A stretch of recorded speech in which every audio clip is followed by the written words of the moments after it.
So I invite you to look along. Isaiah chapter 11, verses 1 through 10. A shoot shall come out from the stock of Jesse, and a branch shall grow out of his roots. The Spirit of the Lord shall rest on him, the Spirit of wisdom and understanding, the Spirit of counsel and might, the Spirit of knowledge and the fear of the Lord. His delight shall be in the fear of the Lord. He shall not judge by what his eyes see, or decide by what his ears hear. But with righteousness he shall judge the poor, and decide with equity for the meek of the earth. He shall strike the earth with the rod of his mouth, and with his breath of his lips shall kill the wicked. Righteousness shall be the belt around his waist, and faithfulness the belt around his loins. The wolf shall live with the lamb, and the leopard shall lie down with the kid. The calf and the lion and the fatling together, and a little child shall lead them. The cow and the bear shall graze, their young shall lie down together, and the lion shall eat straw like the ox. The nursing child shall play over the hole of the asp, which is a cobra, and the weaned child shall put his hand on the adder's den, which is a serpent's den. They will not hurt or destroy on all my holy mountain, for the earth will be full of the knowledge of the Lord as water covers the sea. On that day, the root of Jesse shall stand as a signal to the peoples. The nations shall inquire of him, and his dwelling shall be glorious. Will you join me in prayer? Almighty God, as we start this Advent season, we ask that you might stir within us a renewed passion for you, for your wisdom, for your understanding, and for your presence. And as we have gathered here, I ask that the words that I speak might be consistent with your will for us. And if anyone needs to hear a different message, that you might speak directly to their heart, mind, and soul, that they may be aware of the love, care, peace, and comfort that you offer in this morning. For it's in your Son's name that we pray. Amen.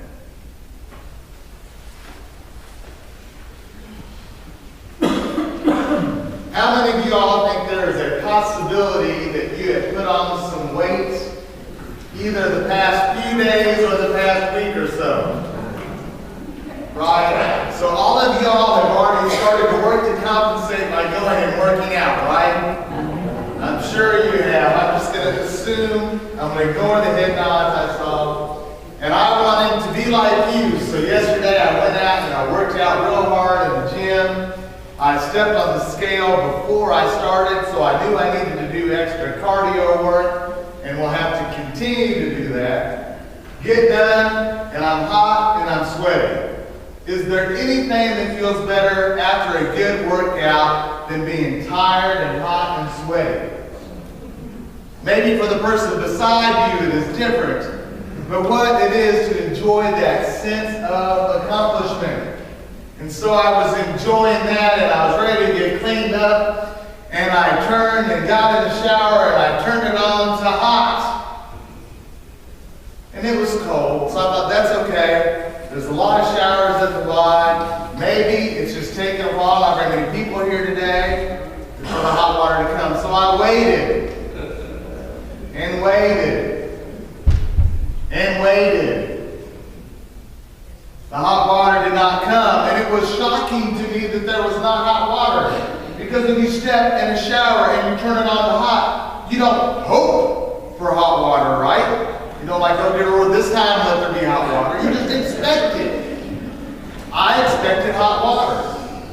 And it wasn't what I got. When we come to our faith, one of the challenges we have with the aspect of hope is that we don't have some sort of random hope. Maybe this time we'll be faithful, or maybe this time God will be faithful to us. But we want to have that sense of hope that is the expectation, where we know God is going to be faithful for us, and we know that we want to be more faithful to God.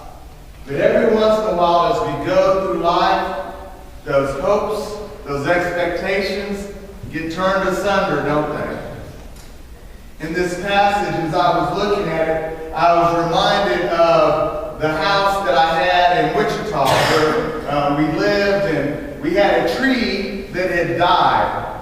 Doesn't that fit well with, unfortunately, what's happened the past few days here? And so I went and I cut the tree down to the stump. It wasn't a large tree, but I was too lazy to mess with the stump, so I just cut it down at the bottom. And then when I mowed, I just mowed around it. Well, what happened in the next spring is that out of that stump came life. Came this kind of a green shrub kind of thing. So, of course, I was not motivated to do anything because I thought it looked better than the stump. And then what happened over the next series of years is that it grew more and more, and for some reason it had a nice shape to it. So it kind of grew up like this. And you couldn't see the stump anymore. And people even commented they liked our shrub and asked where we had gotten it.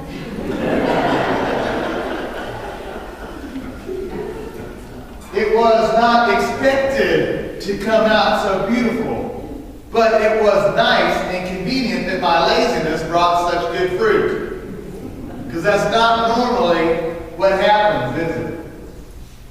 When we look at the backdrop of this passage today, what is going on is that the Israelites are dealing with a lot of chaos.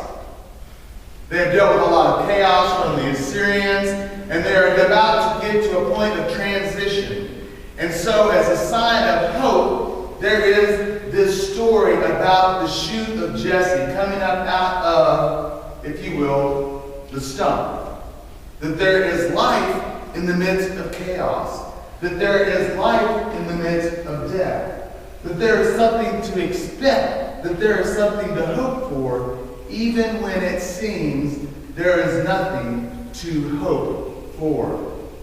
We have dealt with a lot of tragedies in our world in recent weeks, haven't we? Bloodshed that doesn't make sense, things that we don't understand, no matter how much we try to rationalize. But we have the opportunity to be people who bring hope, even in the midst of that. In fact, it is not just something we have the opportunity to do, but as Christians, God expects that from us. Do you agree? That we are to be people who remind others that there is still hope in the world, that there is still goodness in the world, and that we are a part of that goodness, that we are a part of that hope. I talked earlier about Carl Miller and the difficult days that he and Faye have had. And one of the experiences he had a few days ago when he was still doing a little bit better was they wanted to get some fluid off of the lung where he also has cancer. And in the midst of the preparation for that process and the work that needed to be done, they were worn out, they were distraught, they were tired, and then who walks in the room to help with the procedure but Deidre? And they told me, you have no idea how much comfort we got just from having someone that we knew their face helping with Carl. As they were dealing with so much, she was a minister. Do you agree? Now, she and I texted about this and we didn't agree. But God used her in that moment. She was, in essence, the shoot of Jesse for the Millers in the midst of that situation. We have hope in the midst of all things. We come into Advent with the opportunity to be live out of expectation of the coming of Jesus. How many of y'all expect Santa Claus to come this year? A lot of bad people in here. Wow. Okay, let's do this again. How many of y'all expect Santa Claus to come this year? I do. All right. Yes. And why do we expect Santa Claus to come? Because Santa has come before, right? Now, do we expect Jesus to come? How many of y'all think Jesus is going to come this year? Maybe. But in essence, isn't Jesus already here? And we know the story. We know the story over and over again. So when we tell the story, we don't have to do so with that hope, like me hoping for hot water that's unfulfilled. We expect hot water. We know what's going to come. We know the story, and we share the story, and we live out of that story. That is how we have this foundation of hope, built on the promises of God and the way that we see God continuing in the midst of our darkest times to provide the shoot of life, the shoot of hope. Now, Tammy is going to have surgery on her leg tomorrow morning at 8 o'clock. So I want everybody to get up early. Maybe you all are usually up. I'm not always up. I'm going to get up early and I'm going to pray with her. I want you all to be praying for Tammy tomorrow, right? Do you all hope she's going to have successful surgery, or do you expect her to have successful surgery? I expect it, because I know so many successful surgeries have been done before, and I know that she's having it done at the hospital she works at, so she's going to get better care. Hopefully. Spoiled a little bit, right? How do we share that sense that we have within ourselves? Are you a people that believe in the shoot of Jesse? Are you a people who believe in that line that comes through David, the good news of the Christ child that brings hope to a world that lacks hope?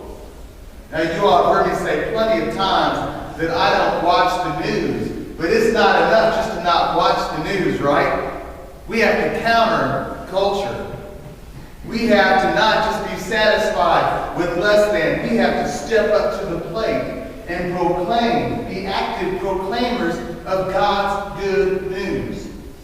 That in the big picture of all things, that God is going to provide for us a setting that is majestic and beyond our understanding. If we look there in the verse 7, and the cow and the bear shall graze, their young shall lie down together, and the lion shall eat straw like the ox, and the horned frog and the Baptist and the sooner and the cowboy will sit together in peace. Do you believe it's possible? You may not expect it, but let's hope it, right? In a way where we don't just hope and sit and wait for others to make those things happen around us. But where we expect it, and because we expect it, we want to be a part of it. That we want to be a part of bringing Christ into this season of Advent. Not just sit around waiting for others to do good for us. But we want to be the people that want to be difference makers. That want to apply our faith in a way that people know that we expect hope in God. And that we're willing to lay our lives out in a fashion where people see it and can actually be comforted by our presence.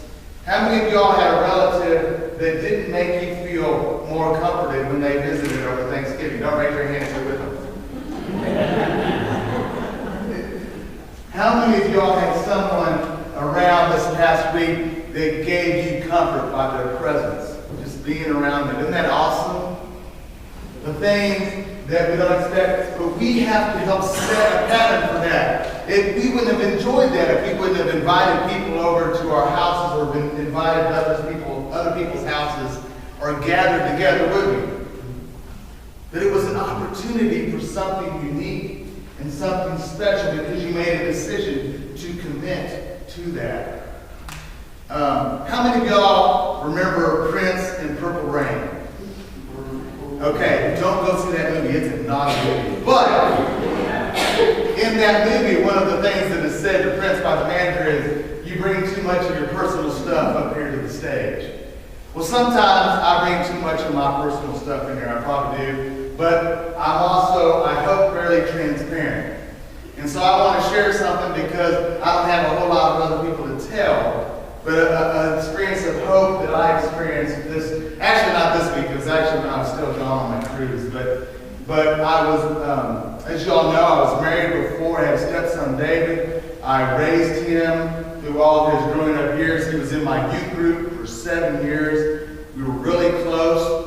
When his mother and I went through the divorce, he hugged me, he kissed me, he told me he loved me, and that no matter what, he would continue to do that. And then he went and he enrolled at TCU, and when I would go, I would stay with him and his friends in the apartment, and he would hug me and kiss me in front of his friends.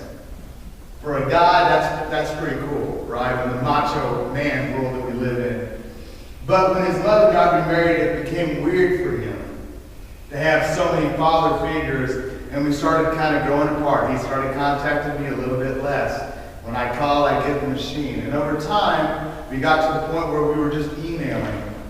And then we went to the point where I didn't hear from him anymore. So I had not heard David's voice for 4, 5, 6, 7 years. And I would still, though, every birthday and every holiday, I would write him an email telling him that I loved him and I was thinking of him. When I was on the cruise, I wanted to check the internet.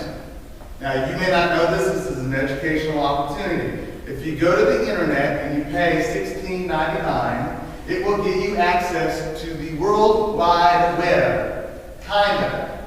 What I didn't know was that only got me access to different types of social media.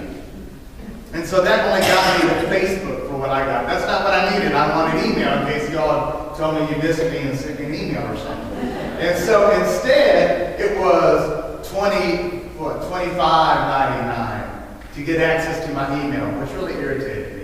But can you imagine when I looked in and I saw an email from my David, and in that he asked if I would give him a phone call. Now, I knew that I had done some things to help him know I still cared for him. But when he asked for me to call him, I did not know what to expect because it could have been one of two things. One, he could have had some unresolved stuff that he wanted to get off his chest. Or two, he could want to reconnect. And I didn't know which it was going to be, and I was a little nervous about calling him. And of course, I'm on a ship. And so I wrote him back and I said he couldn't talk during that time. He set up a time. And so I talked to him early this week. We talked for well over an hour. We just played catch up. And at the end of the conversation, he said he really enjoyed our time together and asked if I would call him before Christmas. Now, do you understand why I'm telling this story besides the fact that I just want to tell it? The shoot of Jesse in the midst of a dead stump. Hope in the midst of the unexpected.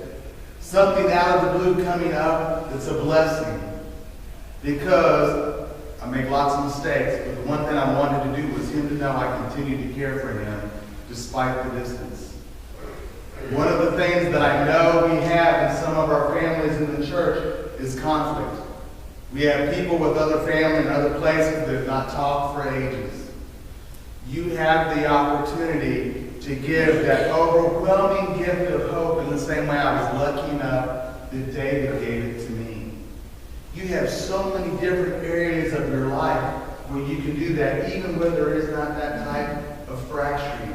You have the ability, as we look there in verse 10, on that day the root of Jesse shall stand as a signal to the people. You have a chance to be a part of God's signal to the peoples. The nations shall inquire of him. One of the important things to understand as you do the study of the biblical text here, uniquely, because it's the Old Testament, when it says the nations here, you expect it to refer to Judea, right? To the Israelites. In this passage, that's not the appropriate interpretation. The appropriate interpretation is ironically Gentile. Do you hear the uniqueness of how that is placed in this text? The Gentiles shall inquire of him, and his dwelling shall be glorious. God invites us to be symbols for God's great glory. God invites you to be a vessel for others to be reminded of God's great glory. And this is what we celebrate in Advent. Thanks be to God. Amen.